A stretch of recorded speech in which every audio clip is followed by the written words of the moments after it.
건물 몇 채를 가진 성공한 남자가 시장 바닥에 주저앉아 울었습니다. 낡은 자루를 끄는 한 여인 때문이었죠. 손목에 진주 팔찌 하나가 20년 동안 도망쳐온 죄를 깨웠습니다. 구독과 좋아요는 제게 큰 힘이 됩니다.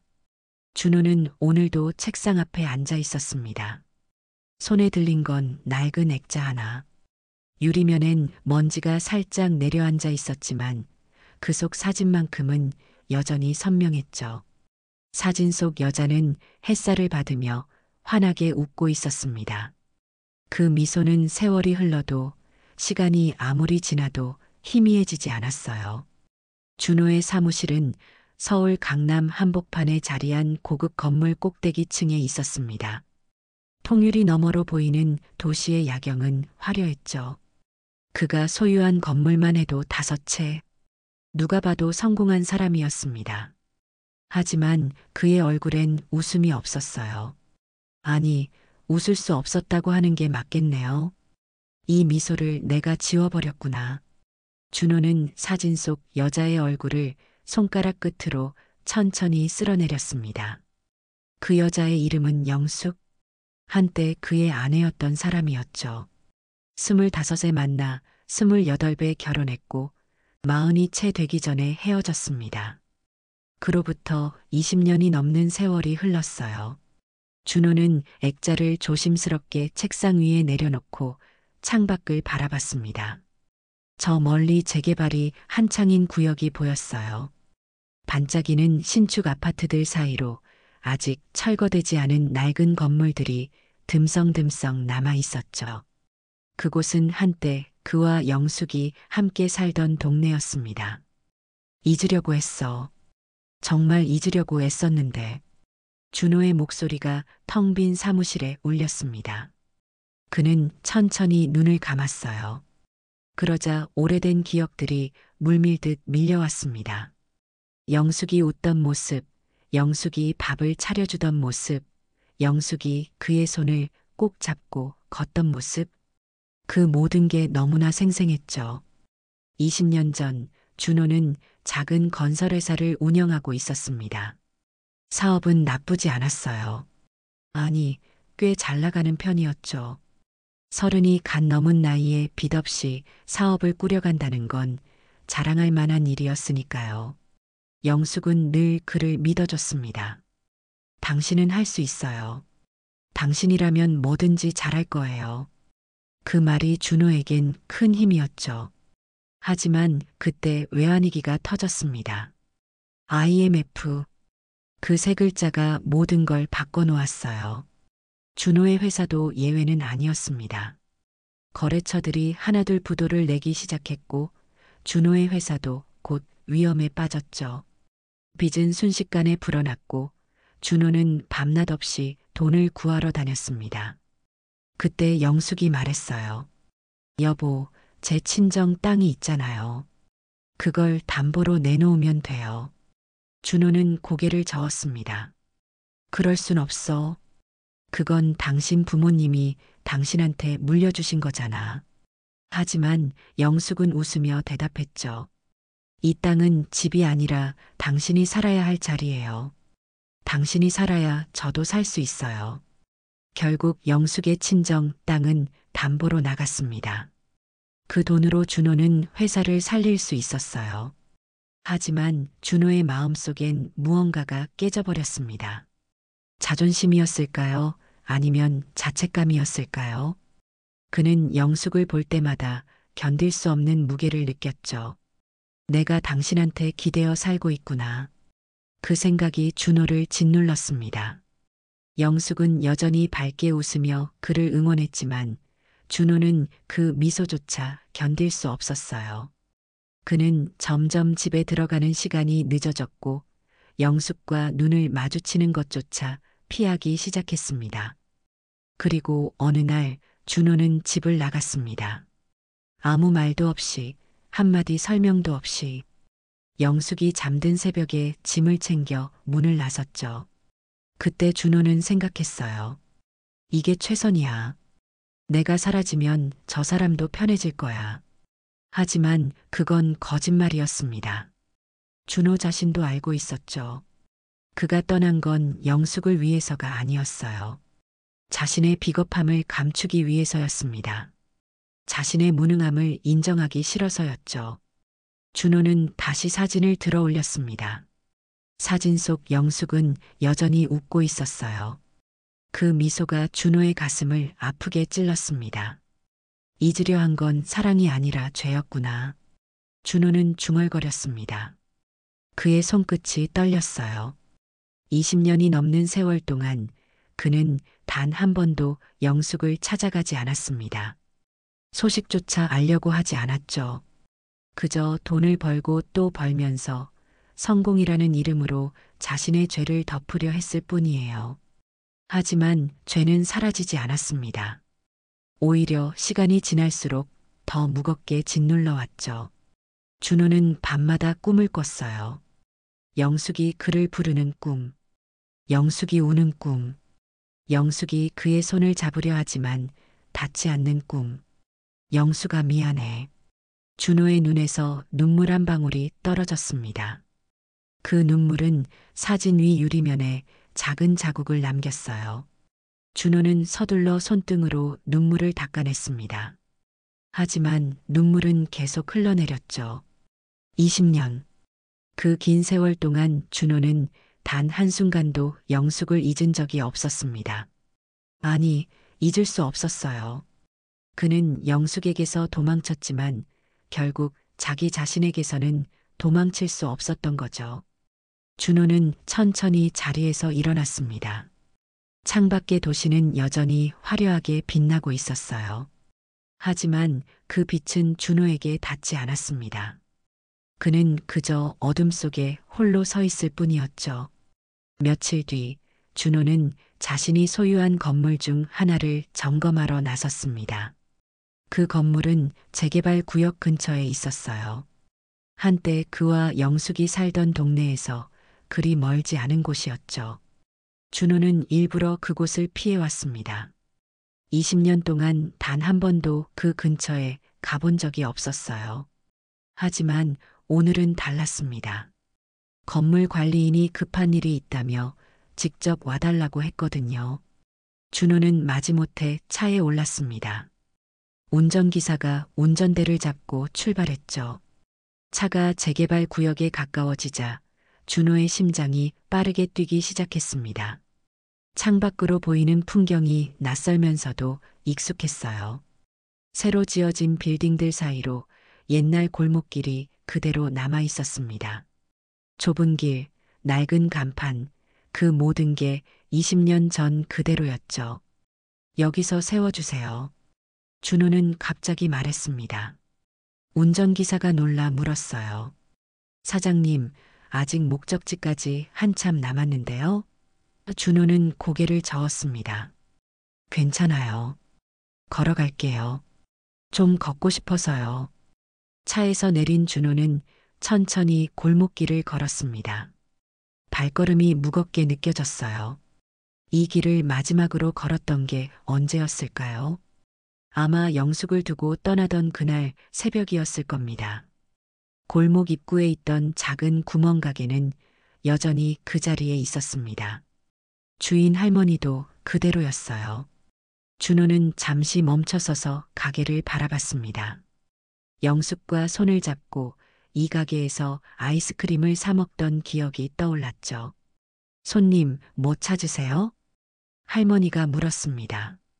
준호는 고개를 저으며 다시 걷기 시작했어요. 그의 발걸음은 자연스럽게 옛 시장 쪽으로 향했습니다. 시장은 여전히 활기찼습니다. 상인들의 목소리, 생선 굽는 냄새, 떡볶이 끓는 소리. 모든 게 예전 그대로였어요. 준호는 그 속을 천천히 걸었습니다. 그때였습니다. 준호의 발걸음이 멈췄어요. 시장 골목 저편에 한 여자가 보였습니다. 허리가 굽은 여자였죠. 낡은 옷을 입고 커다란 자루를 끌고 있었어요. 그 자루엔 폐지와 빈 병들이 가득 담겨 있었습니다. 준호는 숨이 막히는 것 같았습니다. 그 뒷모습이 너무나 낯익었거든요. 아니, 낯익다는 표현으론 부족했습니다. 그건 준호의 꿈속에 매일 밤 나타나던 바로 그 모습이었어요. 설마, 준호는 중얼거렸습니다. 심장이 미친 듯이 뛰었어요. 다리가 후들거렸죠. 그는 천천히, 아주 천천히 그 여자에게 다가갔습니다. 햇살이 여자의 손목을 비쳤습니다. 그 순간 준호는 숨이 멎는 줄 알았어요. 여자의 손목엔 진주 팔찌가 걸려 있었습니다. 낡고 빛이 바랜 진주 팔찌. 준호가 결혼 1년 기념일에 직접 걸어준 바로 그 팔찌였죠. 아니야, 아니야. 준호는 고개를 저었습니다. 이건 꿈일 거라고, 환상일 거라고 스스로를 다독였어요. 하지만 그 여자는 점점 더 또렷하게 보였습니다. 여자가 무거운 자루를 끌며 힘겹게 걷고 있었어요. 허리가 많이 굽어 있었습니다. 머리카락은 백발이었고 얼굴엔 주름이 깊게 패여 있었죠. 하지만 그 옆모습, 그 걸음걸이는 분명했습니다. 영숙이. 준호의 입에서 그 이름이 새어나왔습니다. 목소리가 떨렸어요. 그는 한 걸음, 또 한 걸음 다가갔습니다. 그러다 발을 헛디뎠죠. 작은 돌에 걸려 비틀거렸어요. 그 소리에 여자가 돌아봤습니다. 준호는 그 자리에 얼어붙었습니다. 여자의 얼굴이 보였어요. 주름투성이 얼굴, 움푹 들어간 눈, 핏기 없는 입술. 하지만 그 눈만큼은 여전히 영숙의 눈이었습니다. 여자는 준호를 멍하니 바라봤습니다. 그러다 고개를 갸웃거렸어요. 누구세요? 여자가 물었습니다. 목소리도 변해 있었어요. 쉰 목소리, 힘없는 목소리. 준호는 입을 열려 했지만 목소리가 나오지 않았습니다. 목이 메었어요. 가슴이 찢어지는 것 같았죠. 여자는 다시 자루를 끌기 시작했습니다. 준호를 지나쳐 가려 했어요. 그때 여자가 혼잣말처럼 중얼거렸습니다. 박준호 씨 빚은 다 갚았어요. 그 말에 준호는 그 자리에 주저앉을 뻔했습니다. 세상이 멈춘 것 같았어요. 시장의 모든 소리가 사라졌습니다. 사람들의 목소리도, 차 소리도 모든 게 멈췄죠. 준호는 떨리는 손으로 여자의 팔을 잡았습니다. 영숙 씨, 그가 간신히 말했어요. 여자가 다시 돌아봤습니다. 눈빛이 흐릿했어요. 누구세요? 저 아는 분이세요? 여자가 물었습니다. 준호는 대답할 수 없었어요. 그저 눈물만 흘러내렸습니다. 20년 동안 참아왔던 눈물이 터져나왔죠. 빚은 다 갚았어요. 걱정 마세요. 여자가 다시 말했습니다. 그 말에 준호의 가슴이 무너져 내렸어요. 영숙은 아직도 20년이 지난 지금도 그 빚 이야기를 하고 있었습니다.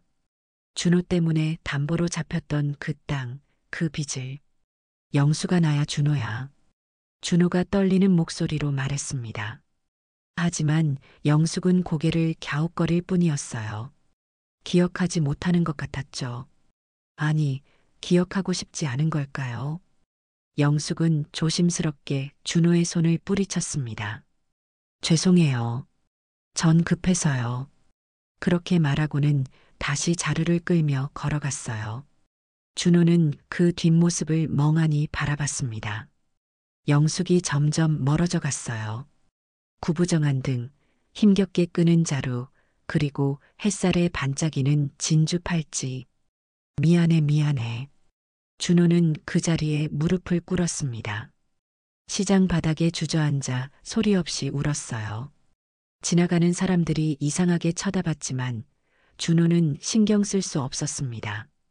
그는 자신이 무엇을 했는지 이제야 깨달았습니다. 자신이 누구를 버렸는지, 누구를 이 지경으로 만들었는지. 영수가 내가 이렇게 만들었구나. 준호의 오열이 시장 골목에 울려 퍼졌습니다. 준호는 한참을 그 자리에 앉아 있었습니다. 무릎이 시렸지만 일어설 수가 없었어요. 영숙의 뒷모습이 완전히 사라진 뒤에도 준호는 그저 멍하니 그 방향만 바라보고 있었죠. 사장님, 여기 계셨습니까? 운전기사가 헐레벌떡 달려왔습니다. 준호가 연락도 없이 사라져서 찾아다녔던 거예요. 사장님, 괜찮으세요? 얼굴이 왜 그러세요? 준호는 천천히 고개를 들었습니다.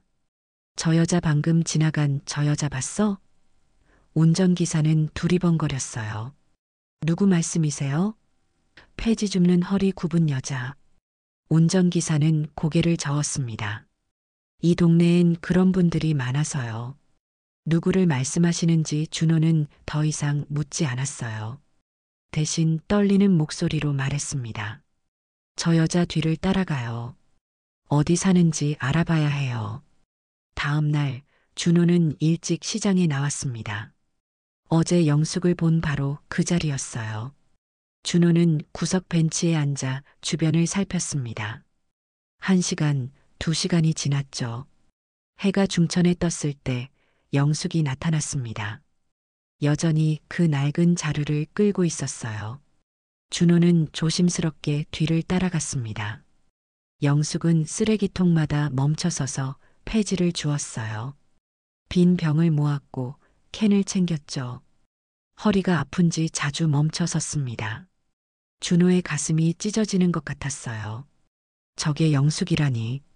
한때 그렇게 밝게 웃던, 그렇게 단정했던 영숙이 저런 모습으로 살고 있다니. 영숙은 시장 끝을 지나 좁은 골목으로 들어갔습니다. 재개발에서 빠진 듯한 낡은 동네였어요. 판잣집들이 다닥다닥 붙어 있었죠. 영숙은 그중 가장 구석에 있는 작은 집 앞에서 멈췄습니다. 문짝은 녹슨 철판이었고 지붕은 비닐과 함석으로 덮여 있었어요. 영숙은 힘겹게 자루를 끌고 그 안으로 들어갔습니다. 준호는 멀찌감치 서서 그 집을 바라봤습니다. 눈물이 또 흘러내렸어요. 내가 이렇게 만든 거야. 준호는 주먹으로 가슴을 쳤습니다. 숨이 막혔어요. 며칠 뒤 준호는 다시 그곳을 찾았습니다. 이번엔 용기를 내서 문을 두드렸어요. 누구세요? 영숙의 목소리가 들렸습니다. 준호는 떨리는 목소리로 대답했어요.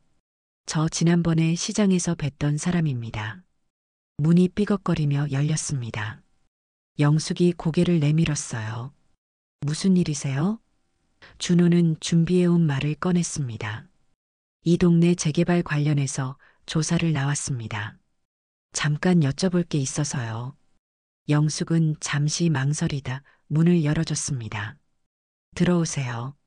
준호는 조심스럽게 안으로 들어갔어요. 집 안은 좁았습니다.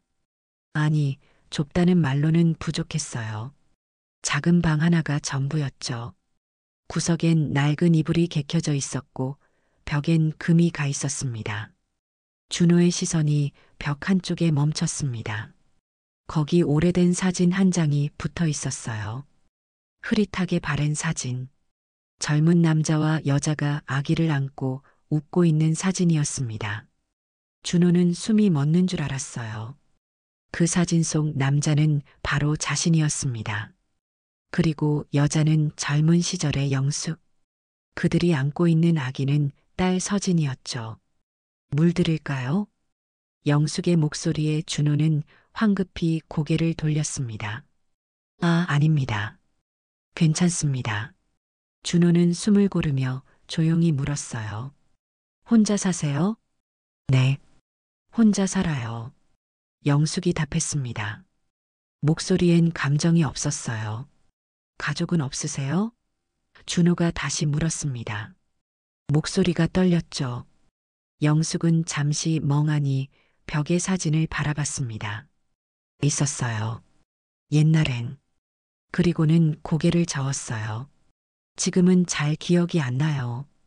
준호의 가슴이 무너져 내렸습니다. 영숙은 기억을 잃어가고 있었어요. 사진 속 사람들은 누구세요? 준호가 조심스럽게 물었습니다. 영숙은 사진을 한참 바라봤어요. 남편이었던 것 같아요. 그리고 딸. 목소리가 점점 작아졌습니다. 이름이 뭐였더라? 혹시? 준호는 떨리는 목소리로 물었습니다. 혹시 나를 기억합니까? 영숙은 고개를 갸웃거렸어요. 준호를 찬찬히 바라봤죠. 한참을 그렇게 바라보던 영숙이 천천히 입을 열었습니다. 박준호 씨요? 준호는 온몸이 굳었습니다. 영숙이 그 이름을 기억하고 있었어요. 준호 씨 맞죠? 영숙이 다시 물었습니다. 눈빛이 조금 또렷해졌어요. 준호는 고개를 끄덕였습니다. 네, 맞습니다. 빚은 다 갚았어요. 영숙이 말했습니다. 또 그 말이었어요. 준호는 참았던 눈물이 쏟아져 내렸습니다. 영숙 씨 저저예요. 준호예요. 영숙은 멍하니 준호를 바라봤습니다. 준호 씨가 왜 여기 왔어요? 찾으러 왔어요. 당신을 찾으러 왔어요.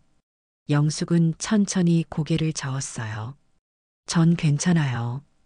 빚도 다 갚았고요. 걱정 안 하셔도 돼요.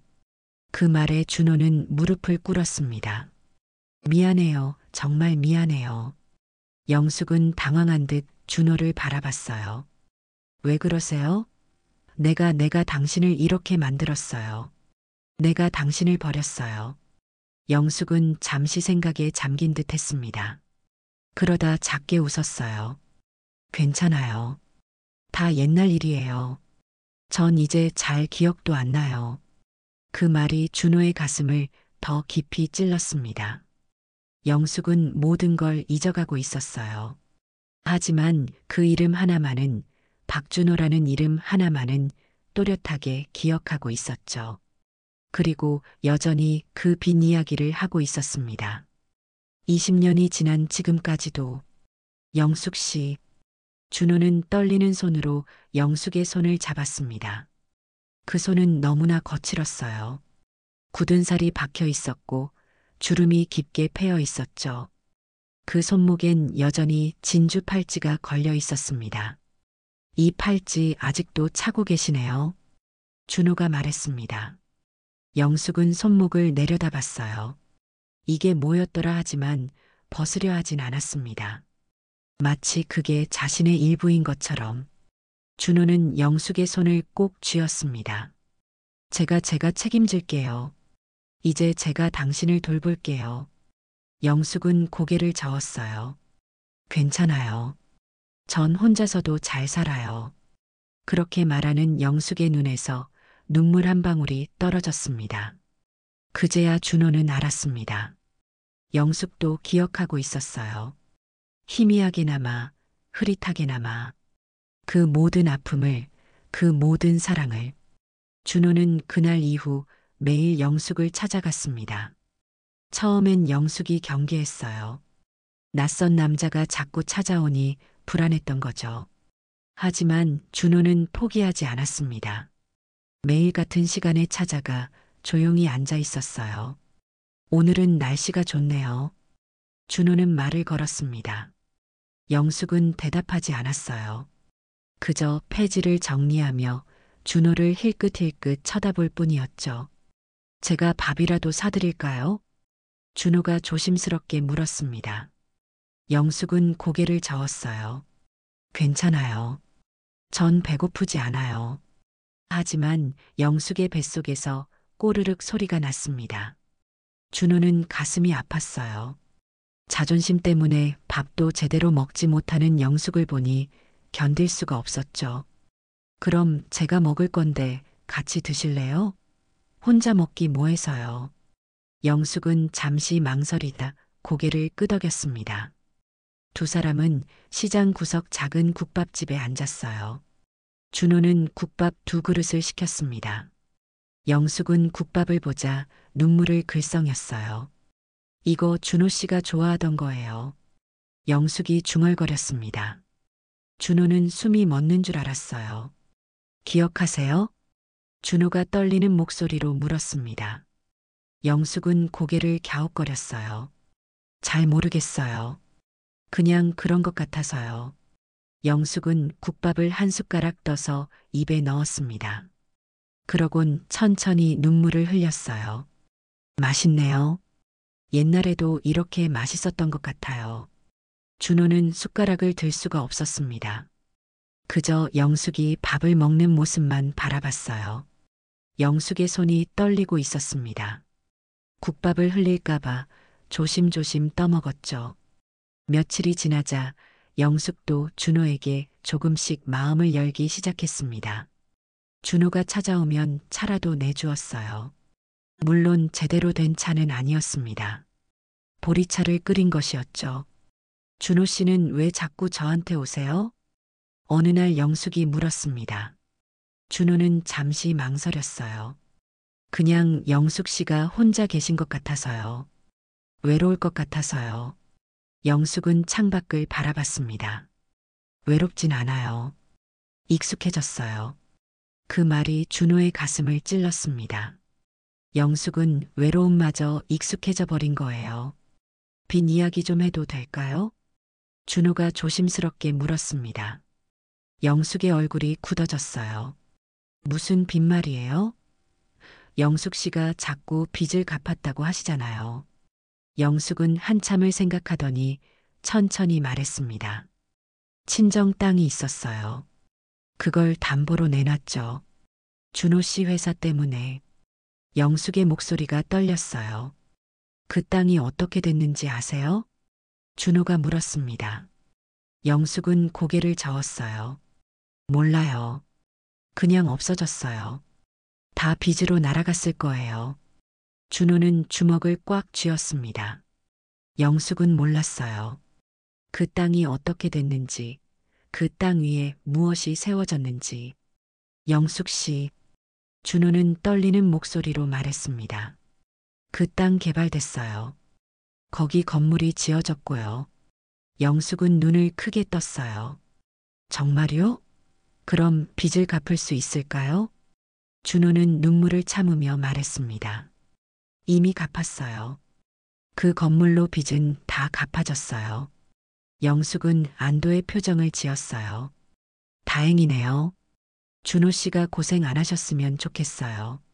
준호는 더 이상 참을 수가 없었습니다. 영숙 씨 그 건물이 지금 제 이름으로 돼 있어요.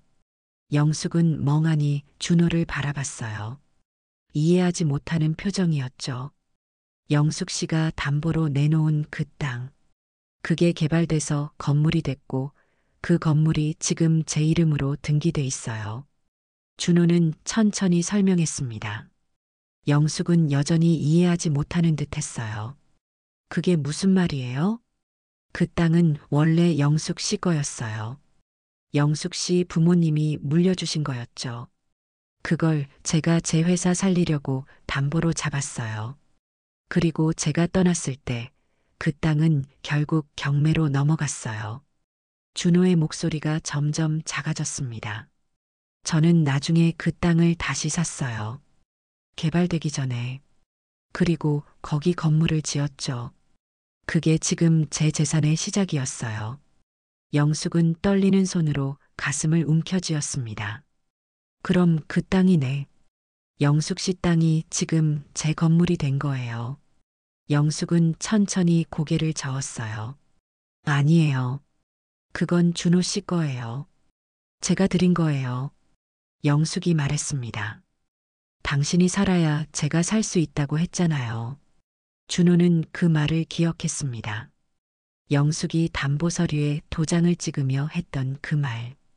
이 땅은 집이 아니라 당신이 살아야 할 자리예요. 하지만 준호는 그때 그 말을 오해했습니다. 자존심이 상했어요. 아내의 친정 땅으로 회사를 살린다는 게 견딜 수 없었죠. 그래서 떠나버렸습니다. 영숙을 버리고 모든 걸 버리고 영숙 씨는 저를 살리려고 했던 거예요. 근데 저는 도망쳤어요. 준호는 영숙의 손을 잡았습니다. 미안해요. 정말 미안해요. 영숙 씨는 아무 잘못도 없어요. 다 제 잘못이에요. 영숙은 눈물을 흘리며 고개를 저었어요. 아니에요. 전 괜찮았어요. 준호 씨가 잘 살면 되는 거였어요. 그리고는 힘겹게 웃었습니다. 빚다 갚아서 다행이에요. 준호는 무릎을 꿇고 울었습니다.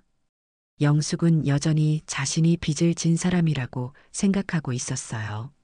자신이 준호에게 짐이었다고 믿고 있었죠. 하지만 진실은 달랐습니다. 영숙은 준호를 살렸어요. 그 땅으로, 그 사랑으로. 하지만 준호는 그걸 몰랐습니다. 아니, 알면서도 인정하고 싶지 않았던 거죠. 이제 제가 갚을게요. 제가 영숙 씨한테 진 빚을 갚을게요. 준호가 떨리는 목소리로 말했습니다. 영숙은 고개를 저으며 준호의 손을 꼭 잡았어요. 빚은 없어요. 사랑엔 빚이 없어요. 그 말에 준호는 더 이상 견딜 수가 없었습니다. 영숙의 품에 얼굴을 묻고 소리내어 울었어요. 20년 동안 참았던 모든 눈물이 터져 나왔습니다. 준호는 영숙을 제대로 된 병원에 데려갔습니다. 검사 결과는 충격적이었어요. 영숙은 치매 초기 단계였고 영양실조에 만성 관절염까지 앓고 있었습니다. 의사는 고개를 저으며 말했죠. 훨씬 일찍 오셨어야 했습니다. 지금이라도 제대로 된 치료를 받으셔야 해요. 준호는 영숙을 좋은 요양원으로 옮겼습니다. 영숙은 처음엔 거부했어요. 전 괜찮아요. 집에서 살 수 있어요. 하지만 준호는 포기하지 않았습니다. 제발, 제발, 제 부탁 하나만 들어주세요. 요양원은 깨끗했습니다. 햇볕이 잘 드는 방, 따뜻한 침대, 정갈한 식사. 영숙은 그 모든 게 낯설어 보였어요. 마치 자신이 있을 자리가 아닌 것처럼. 준호 씨, 이거 너무 비싼 거 아니에요? 영숙이 걱정스러운 얼굴로 물었습니다. 준호는 고개를 저었어요. 괜찮아요. 제가 다 처리했어요. 빚이 또 늘어나는 거 아니에요? 영숙은 여전히 빚 걱정을 했습니다. 준호는 영숙의 손을 꼭 잡았어요. 빚은 없어요. 걱정하지 마세요. 며칠 뒤 요양원에 봉사활동을 온 젊은 여자가 있었습니다. 이름은 서진. 29살의 사회복지사였어요. 서진은 어머니를 일찍 여의고 아버지 손에서 자랐습니다. 아버지는 사업가였어요. 늘 바쁜 사람이었죠. 서진은 외로운 어린 시절을 보냈습니다. 어머니에 대한 기억도 거의 없었어요. 아버지는 어머니 이야기를 꺼내지 않았거든요. 어머니는 어떤 분이셨어요? 어렸을 때 서진이 물으면 아버지는 고개를 돌리며 대답했습니다. 착한 사람이었어. 너무 착해서 고생만 하다 가셨지. 그게 전부였어요. 서진은 요양원을 돌며 어르신들을 돌봤습니다. 그날도 복도를 지나다 한 방에서 이상한 소리를 들었어요. 서진아, 우리 딸 서진아. 서진은 걸음을 멈췄습니다. 방문을 열고 들어가 보니 한 할머니가 창밖을 보며 중얼거리고 있었어요. 바로 영숙이었습니다. 서진아, 엄마가 미안해. 엄마가 널 지켜주지 못해서. 영숙은 눈물을 흘리며 계속 중얼거렸어요. 서진은 가슴이 철렁했습니다. 저 할머니가 왜 자기 이름을 부르는 걸까요? 할머니, 저를 부르셨어요? 서진이 조심스럽게 다가가 물었습니다. 영숙은 고개를 돌려 서진을 바라봤어요. 그리고 눈을 크게 떴습니다. 서진아, 너 우리 딸이구나. 영숙이 떨리는 손을 뻗었습니다. 서진은 당황했어요. 할머니, 저를 아세요? 영숙은 서진의 손을 잡았습니다. 닮았어, 아빠 닮았어, 우리 딸. 서진은 온몸에 소름이 돋았습니다. 이 할머니는 대체 누구일까요? 왜 자신을 딸이라고 부르는 걸까요? 할머니, 제 이름을 어떻게 아세요? 서진이 떨리는 목소리로 물었습니다. 영숙은 서진의 얼굴을 쓰다듬었어요. 내가 지어준 이름인데 어떻게 잊겠니, 서진아. 서진은 숨이 막히는 것 같았습니다. 간병사를 불러 물었어요. 이분 누구세요? 간병사는 안타까운 표정으로 대답했습니다. 한영숙 할머니세요.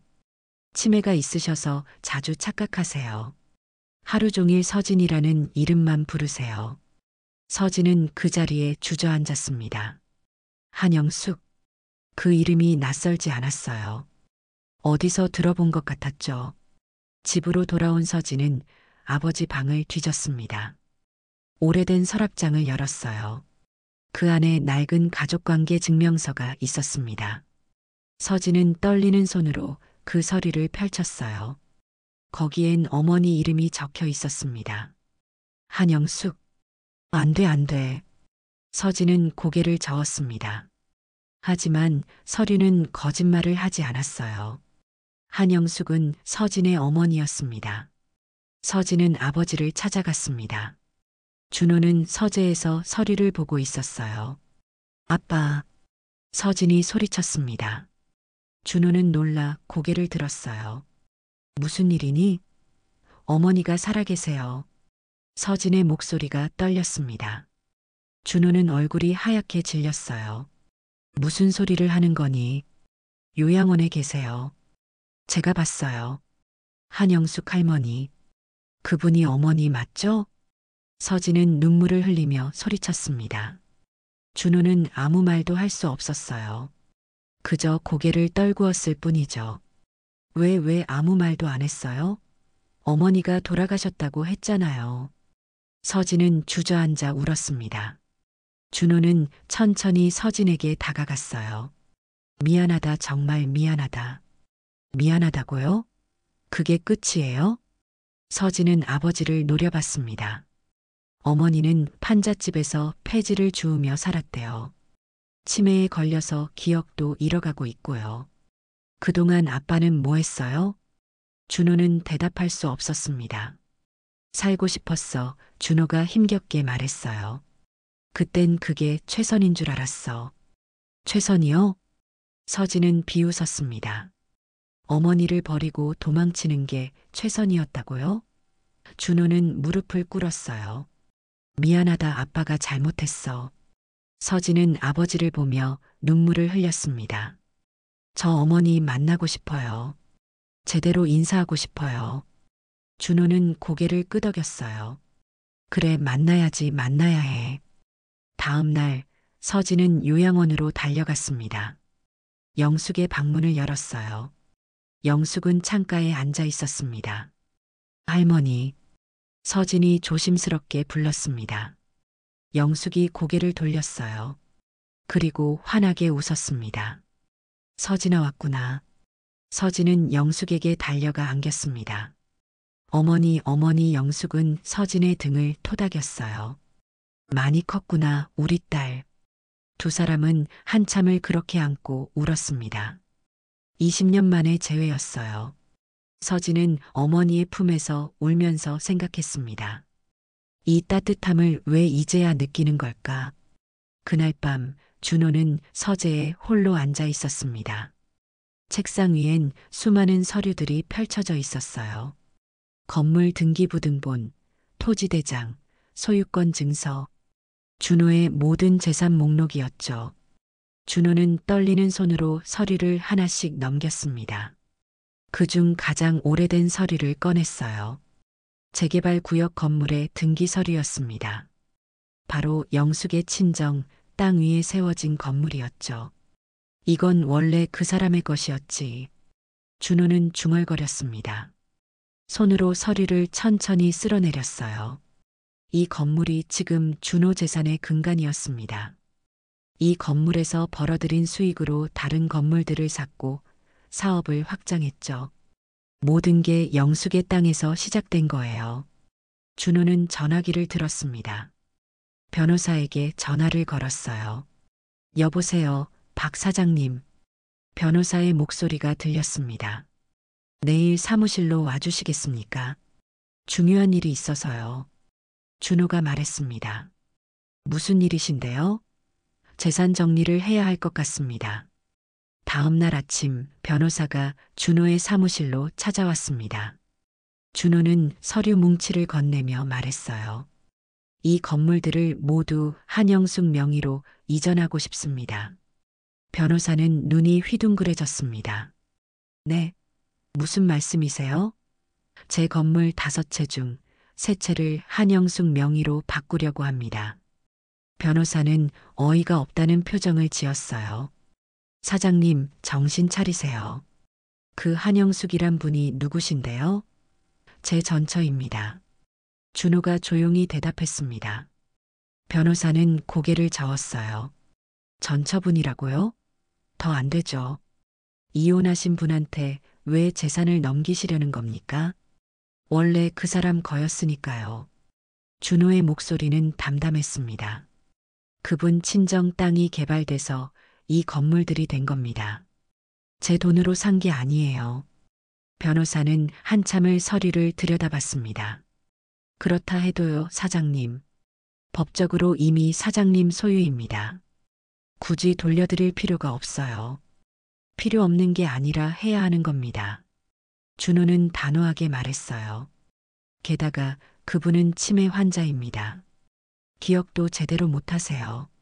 지금 재산을 넘긴다 한들 본인이 인지하실지도 의문이에요. 변호사의 말에 준호는 고개를 저었습니다. 기억이 없어도 진심은 남아요. 그게 사람이니까요. 하지만 사장님, 제발 부탁합니다. 준호는 고개를 숙였어요. 이게 제가 할 수 있는 최소한입니다. 제발 도와주세요. 변호사는 한숨을 쉬며 고개를 끄덕였습니다. 알겠습니다. 서류 준비하겠습니다. 하지만 시간이 좀 걸릴 겁니다. 그날 오후 준호는 요양원을 찾았습니다. 영숙은 복도 벤치에 앉아 햇살을 쬐고 있었어요. 준호가 다가가자 영숙이 웃으며 말했습니다. 준호 씨 왔어요? 영숙은 요즘 들어 준호를 더 자주 알아봤습니다. 치료를 받으면서 상태가 조금 나아진 거예요. 오늘 드릴 게 있어서 왔습니다. 준호는 작은 상자를 꺼냈습니다. 상자를 열자 깨끗하게 닦인 진주 팔찌가 들어 있었어요. 영숙이 차고 있던 바로 그 팔찌였습니다. 이거 제 거예요? 영숙이 신기한 듯 물었습니다. 준호는 고개를 끄덕이며 영숙의 손목에서 낡은 팔찌를 조심스럽게 풀었어요. 그리고 새로 닦은 팔찌를 걸어주었습니다. 예전처럼 빛나네요. 준호가 말했습니다. 영숙은 손목을 들어 팔찌를 바라봤어요. 예쁘네요. 고마워요, 준호 씨. 영숙 씨. 준호는 영숙의 손을 잡았습니다. 곧 새 집으로 이사 가실 거예요. 새 집이요? 영숙은 놀란 표정을 지었어요. 여기도 좋은데요. 더 좋은 곳이에요. 서진이도 자주 올 수 있는 곳이고요. 준호는 미소 지었습니다. 사실 준호는 영숙을 위해 새 집을 마련했어요. 요양시설이 갖춰진 작은 주택이었죠. 간병인도 상주하고 정원도 있는 곳이었습니다. 그런데 비싸지 않아요? 영숙이 걱정스럽게 물었습니다. 준호는 고개를 저었어요. 영숙 씨 집이에요. 영숙 씨 명의로 된 집이니까 걱정하지 마세요. 제 집이요? 영숙은 믿기지 않는다는 표정을 지었습니다. 네. 이제 영숙 씨한테 돌려드리는 겁니다. 원래 영숙 씨 거였던 걸요. 영숙은 눈물을 글썽였어요. 준호 씨가 왜 이렇게까지 해줘요? 빚을 갚는 거예요. 제가 영숙 씨한테 진 빚을요. 그날 저녁 서진이 요양원에 찾아왔습니다. 준호와 영숙이 함께 있는 걸 보고 잠시 머뭇거렸어요. 하지만 곧 다가갔습니다. 어머니. 서진이 영숙의 손을 잡았습니다. 영숙은 환하게 웃었어요. 서진아, 왔구나. 서진은 아버지를 바라봤습니다. 준호는 조용히 고개를 숙였어요. 아빠. 서진이 불렀습니다. 준호는 고개를 들었어요. 어머니를 이렇게 돌봐주셔서 감사해요. 서진의 말에 준호는 고개를 저었습니다. 내가 해야 할 일을 하는 것뿐이야. 너무 늦었지만 아빠도 힘들었을 거예요. 서진이 말했습니다. 하지만 준호는 고개를 저었어요. 아니다. 나는 비겁했어. 도망쳤지. 너희 엄마는 끝까지 버텼는데. 영숙은 두 사람을 번갈아 바라봤습니다. 무슨 대화인지 정확히 이해하지 못했지만 분위기는 느낄 수 있었어요. 우리 다 함께 있으니 좋네요. 영숙이 말했습니다. 준호와 서진의 손을 각각 잡았어요. 이제 여기가 우리 집이에요. 우리 집. 준호는 눈물을 흘렸습니다. 서진도 울었어요. 영숙은 두 사람의 손을 꼭 잡으며 조용히 말했습니다. 여기가 늘 우리 집이었잖아요. 그 말에 준호는 무너져 내렸습니다. 영숙은 모든 걸 기억하고 있었어요. 흐릿하게나마 깊은 곳에 묻혀 있었지만 그 사랑만큼은, 그 기억만큼은 사라지지 않았던 거죠. 몇 주가 지났습니다. 영숙은 새 집으로 이사를 했어요. 작은 정원이 있는 단층 주택이었습니다. 창문으로 햇살이 가득 들어왔고 마당엔 꽃들이 피어 있었죠. 서진은 주말마다 어머니를 찾아왔습니다. 함께 산책을 하고 차를 마시고 이야기를 나눴어요. 영숙은 서진과 함께 있을 때 가장 편안해 보였습니다. 엄마, 오늘 날씨 좋죠? 서진이 말했습니다. 영숙은 고개를 끄덕이며 웃었어요. 응, 좋네. 우리 딸이랑 있으니까 더 좋아. 하지만 영숙의 기억은 점점 더 희미해졌습니다. 어제 있었던 일을 기억하지 못했어요. 방금 밥을 먹었는데도 배고프다고 했죠. 의사는 말했습니다. 치매가 조금씩 진행되고 있습니다. 각오하셔야 해요. 준호는 그 말을 듣고 주저앉을 뻔했습니다. 이제 막 영숙을 다시 만났는데 영숙은 점점 멀어져 가고 있었어요. 그래도 준호는 매일 영숙을 찾아갔습니다. 아침 일찍 출근하기 전에 들렀다가 저녁에 퇴근하고 다시 들렀죠. 영숙이 자신을 알아보지 못할 때도 있었지만 준호는 포기하지 않았습니다. 누구세요? 영숙이 낯선 사람 보듯 물을 때가 있었어요. 준호는 그럴 때마다 조용히 대답했습니다. 저예요, 준호예요. 그러면 영숙은 잠시 생각하다 고개를 끄덕였어요. 아, 준호 씨 빚은 다 갚았어요. 여전히 그 말이었습니다. 어느 날 저녁 준호는 영숙 곁에 앉아 옛날 사진을 보여줬습니다. 결혼식 사진이었어요. 젊은 준호와 영숙이 환하게 웃고 있었죠. 이거 기억나세요? 준호가 물었습니다. 영숙은 한참을 사진을 바라봤어요. 예쁘네요. 누구예요? 저희예요. 준호하고 영숙이요. 영숙은 고개를 갸웃거렸습니다. 우리가 이렇게 웃었었나요? 준호는 고개를 끄덕이며 눈물을 참았어요. 네, 정말 많이 웃었어요. 행복했어요. 그랬구나. 영숙은 중얼거렸습니다. 기억나지 않는 듯 했지만 사진 속 미소만큼은 따뜻하게 느껴지는 것 같았어요. 시간이 조금 더 흘렀습니다. 겨울이 왔고 첫눈이 내렸어요. 영숙은 창밖에 눈을 보며 신기해했습니다. 눈이에요. 예쁘죠? 서진이 말했습니다. 영숙은 고개를 끄덕였어요. 응, 준호 씨가 좋아하던 거예요. 서진은 깜짝 놀랐습니다. 아버지가 눈을 좋아한다는 걸 몰랐거든요. 어머니, 아빠가 눈을 좋아해요? 응. 첫눈 오는 날 프러포즈 했어요.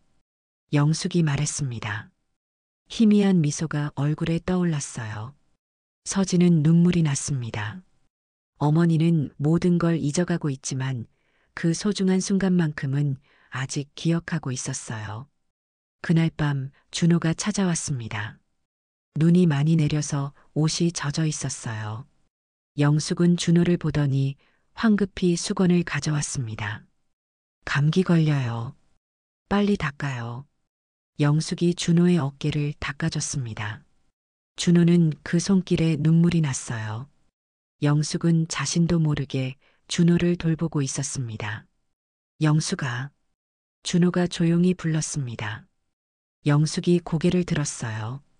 나야. 준호야. 영숙은 잠시 준호를 바라봤습니다. 그러다 천천히 눈을 마주쳤어요. 준호 씨. 영숙의 목소리가 떨렸습니다. 많이 늙으셨네요. 준호는 웃으며 고개를 끄덕였어요. 그래. 기다리다 이렇게 늙었지. 영숙은 준호의 얼굴을 천천히 쓰다듬었습니다. 왜 기다렸어요? 너를 기다렸어. 준호의 목소리가 울먹였습니다. 영숙은 희미하게 웃었어요. 바보 같은 사람, 그리고는 준호의 손을 꼭 잡았습니다. 이젠 다 갚았어요. 영숙이 힘겹게 속삭였습니다. 준호는 고개를 저었어요. 아니야. 내가 갚을 차례야. 내가 너한테 진 게 너무 많아. 괜찮아요. 영숙이 말했습니다. 사랑은 빚이 아니에요. 주는 거예요. 그 말에 준호는 영숙의 손을 꼭 쥐고 오열했습니다. 미안해, 정말 미안해.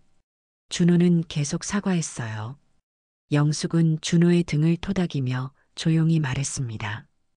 괜찮아요. 이렇게 다시 만났잖아요. 그날 밤 두 사람은 오랫동안 손을 잡고 앉아 있었습니다. 창밖으론 눈이 계속 내렸어요. 마치 20년 전 그날처럼.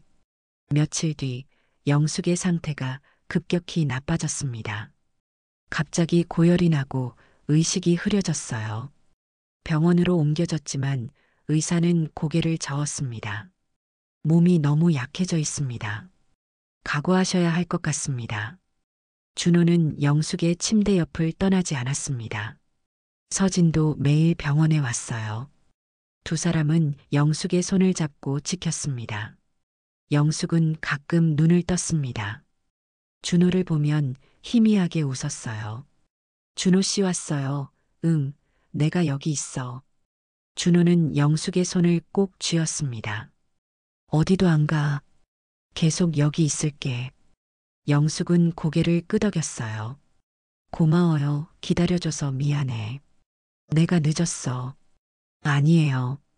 영숙이 힘겹게 웃었습니다. 제때 온 거예요. 우리 다시 만났잖아요. 그 말에 준호는 눈물을 흘렸어요. 영숙아, 사랑해. 준호가 처음으로 그 말을 했습니다. 20년 동안 하지 못했던 그 말을. 영숙은 눈물을 흘리며 대답했어요. 나도 사랑해요. 그날 밤 영숙의 숨소리가 점점 약해졌습니다. 준호는 영숙의 손을 놓지 않았어요. 서진도 어머니의 다른 손을 잡고 있었죠. 엄마, 사랑해요. 서진이 울며 말했습니다. 영숙은 희미하게 웃으며 눈을 감았어요. 그리고 조용히, 아주 조용히 숨을 거뒀습니다. 준호는 영숙의 손을 놓지 않았습니다. 한참을 그렇게 앉아 있었어요. 눈물은 흘리지 않았습니다. 그저 영숙의 얼굴을 바라봤죠. 이제 편히 쉬어. 준호가 속삭였습니다. 장례식은 조용했습니다. 준호와 서진, 그리고 요양원 사람들 몇 명만 참석했어요. 영숙의 관 위엔 하얀 국화가 놓여 있었습니다. 준호는 관 앞에 무릎을 꿇고 한참을 앉아 있었어요. 아무 말도 하지 않았습니다. 그저 영숙의 영정 사진만 바라볼 뿐이었죠.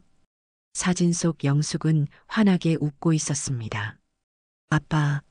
서진이 아버지의 어깨에 손을 올렸습니다.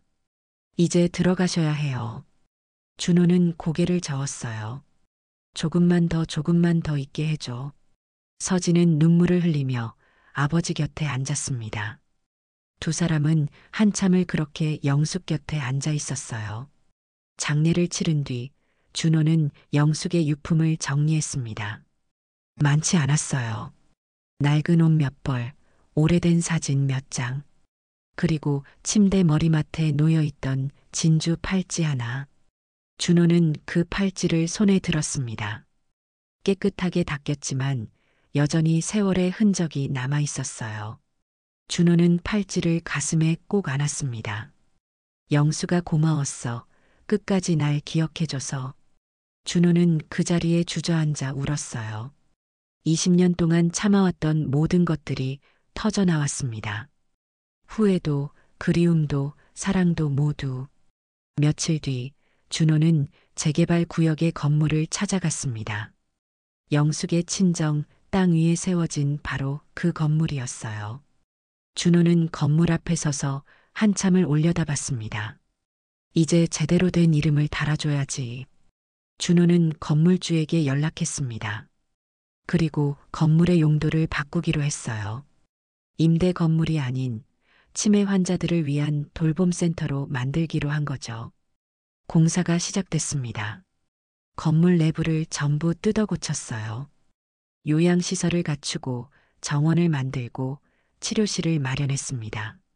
준호는 매일 공사 현장을 찾아가 직접 확인했어요. 사장님, 간판은 어떻게 할까요? 직원이 물었습니다. 준호는 잠시 생각하다 말했어요. 기억돌봄센터. 그리고 그 밑에 작게 써주세요. 한영숙 기념이라고. 직원은 고개를 끄덕이며 메모했습니다. 준호는 설계도를 보며 중얼거렸어요. 영숙이가 좋아할까? 몇 달 뒤 기억돌봄센터가 완성됐습니다. 건물 앞엔 새 간판이 걸렸어요.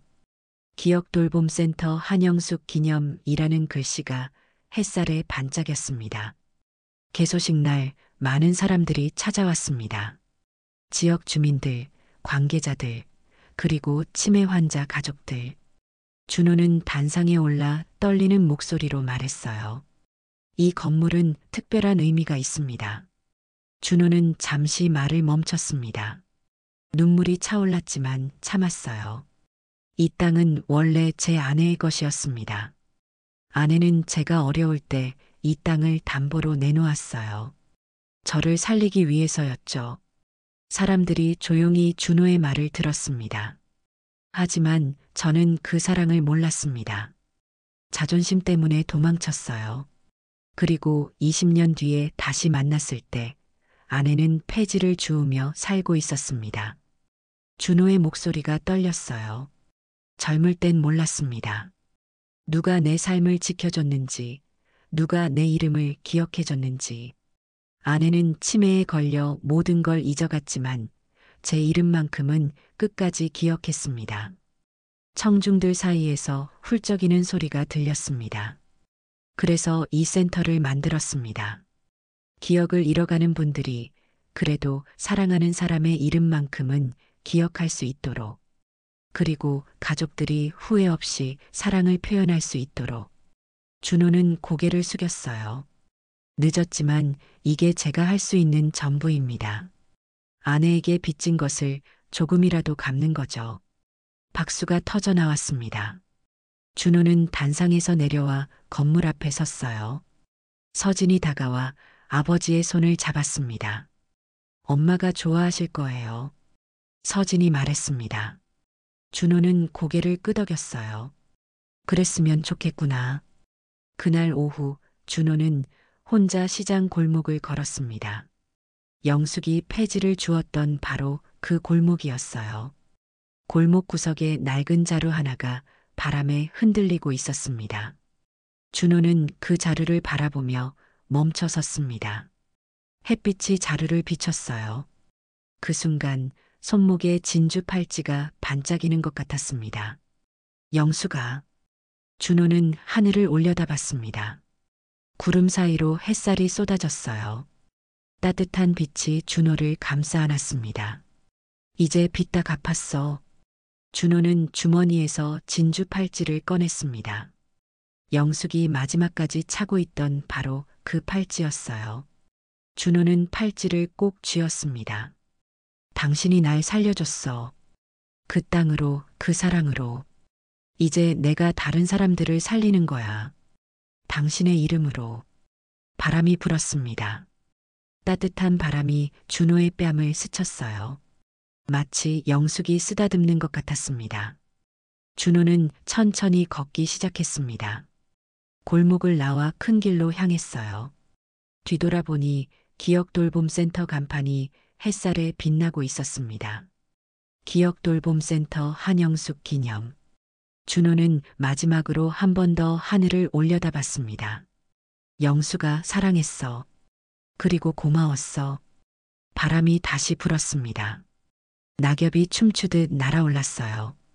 준호는 그 속을 천천히 걸어갔습니다. 이제 더 이상 도망치지 않았습니다. 이제 더 이상 후회하지 않았어요. 그는 영숙에게 진 빚을 갚았습니다. 20년이 걸렸지만 결국 갚아낸 거죠. 그리고 그 빚은 사랑이라는 이름으로, 기억이라는 이름으로 영원히 이어질 거였습니다. 시장 골목엔 여전히 바람이 불었습니다.